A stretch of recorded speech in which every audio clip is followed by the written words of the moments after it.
Gordon Ramsay, Guy Fieri, your dad cooking a steak on the grill on the weekend barbecue. What do they all have in common? They all can cook a pretty good steak. But I bet you at one point in their life, they couldn't cook a steak at all and had to learn from somebody. And although I'm not Gordon Ramsay, I will be teaching you today how to make a pretty good steak. Alrighty, before we go on to cooking that steak, I'm going to tell you guys some fun facts about steak. So, the first fun fact about steaks I got was from this website called dcsteakhouse.com. I'll go ahead and put the facts right on the screen here. But contrary to popular belief, the red juice that comes out of the steak when you cut it is not actually blood and a chemical called myoglobin. I'm sorry if I pronounced that wrong, but myoglobin is a chemical that stores oxygen within that meat and gives it that red coloring that we know, and it's not actually blood. Alrighty, for my second fun fact, I also got it from dcsteakhouse.com. I'll quick put up that fact right here. But according to dcsteakhouse.com, eating a well-done steak poses some health concerns and can actually be bad for your health. Also, eating a well-done steak can also reduce the quality of a cut and reduce the flavorfulness and make that cut more dry. So it's not too great to order and eat a well-done steak. Alrighty, now moving on to my final fun fact. I got this fun fact from news5cleveland.com. I'll go ahead and put the fact on the screen now.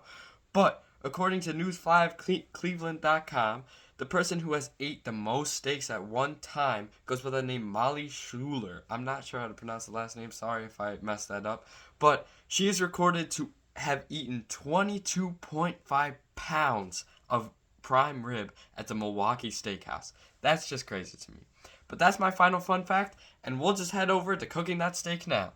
Alright, I'll be telling you everything you need to cook the steak and all the ingredients and seasonings you might want to use with the steak. This can vary for the person though, depending on what you'd like on your steak or what kind of steak you're making. First off, this is the steak I bought. I got it from Jewel for about $14. This is a New York strip. This is a pretty common steak, and you can find it basically in any grocery store or your local meat market.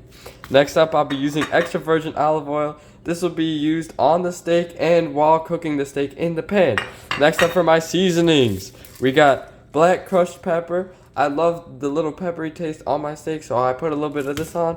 We got Montreal steak seasoning. This is really an all-in-one seasoning. I'm not really sure what's in this, but it does make your steak taste pretty good. And you could probably get this at your local Jewel.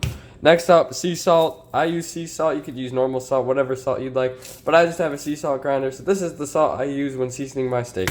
Next up, you're going to want some butter. I put this in the pan to cook the steak with.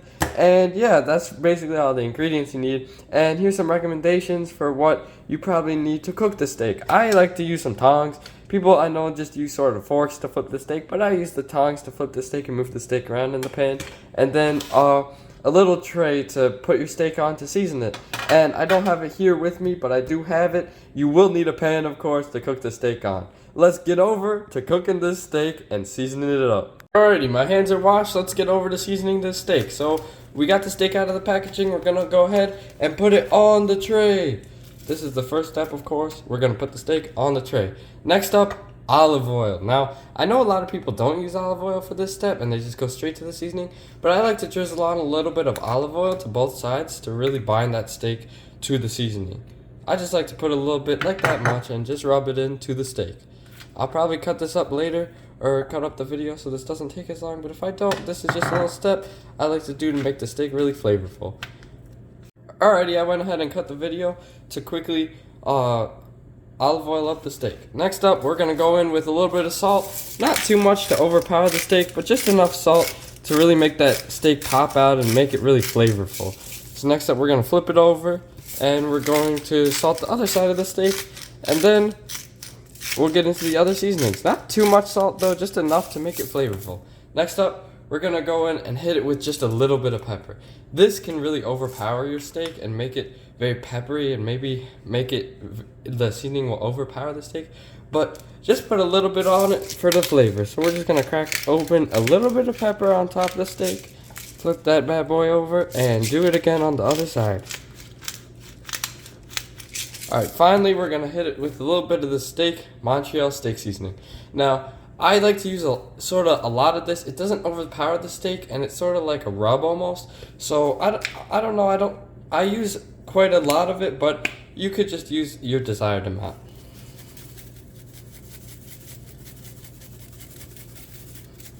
And go ahead and rub that into the steak.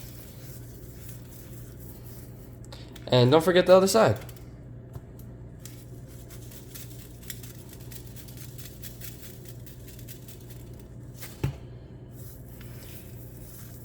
Alright, now you'll notice that there's excess seasoning here. We're going to keep that and we're going to put it on the side of the steak. A lot of people forget to season the side of the steak and it could leave it a little bit unflavorful. So we're just going to rub it and sort of give it in a circular motion around the steak in order to season the sides of those steaks.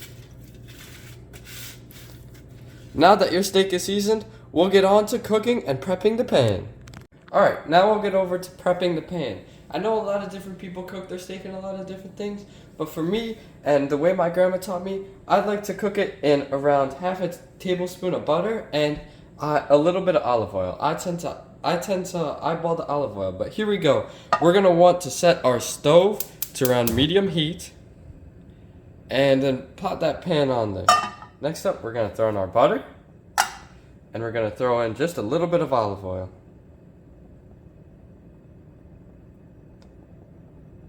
We're going to let that melt and then we'll get right on to cooking the steak.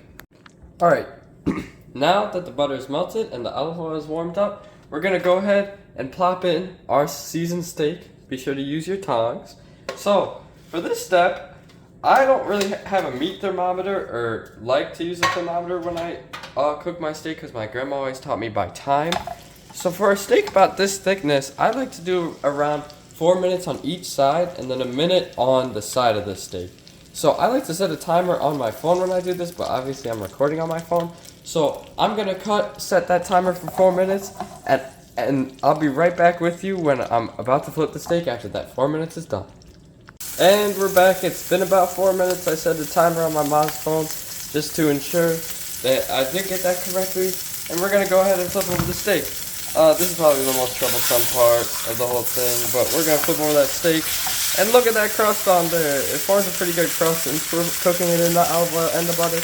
But we're going to start another 4 minute timer. But before I cut it off until the steak is finished, I would like to let you guys know that if you are using a meat thermometer, there are many different temperatures you should be checking for with that thermometer to make sure how your steak is cooked, or make sure that your steak is cooked the way you want it. I'll put those temperatures up on the screen if you do have a meat thermometer and would like your steak cooked a certain way.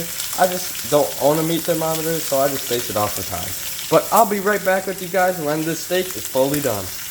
Alrighty, it's been about 4 minutes, and we're going to take this steak off and put it on top of this plate right over there. I have my phone on a tripod, so it's a bit hard to do. I'm going to go ahead and turn off the stove so I'm not being splashed by this oil. It's making some crazy noises, but I'm going to go ahead and put the steak onto the plate right there. And I'm going to go ahead and put some of this juice on top of the steak right here. Not too much, just a little bit to really solidify that flavorful taste. And now I'm going to let this steak rest for about minutes. I like to rest my steaks, and many chefs rest their steaks in order to bring out that flavorfulness. And I know you might want to eat it right away, but resting it makes it more juicy and more flavorful. So I let it rest for about 5 minutes. I'll be right back with you guys when that 5 minutes is up. Alright, it's been about 5 minutes. The timer is going off now. I did set up a little area to eat my steak in. This is the little area. We'll cut open the steak on video to show you how it got cooked and how it feels. So we'll cut open the steak in a minute. We can see that steak is almost medium rare. This is my 4 minutes on each side. It usually gives you the medium rare of this steak for this thickness. Now, I'm going to try it, my mom's going to try it, and my cousin is going to try it to give you their opinions. Me trying it, I got a little piece here. That steak is very flavorful, and the seasoning just gives it that taste it needs. Here is my mom trying my steak. I'm trying my steak. It looks really good. Mmm. Better than a backyard barbecue. Cousin's opinion on the steak. Mmm. That's bussin'. Go ahead and eat up the rest of that steak and finish that up. But from going from microwave meals to home cooked steaks. I really do hope that I taught you how to make a steak today, and I do hope you learned something out of this video. Thank you so much for listening to my presentation, and go out there and cook you a steak.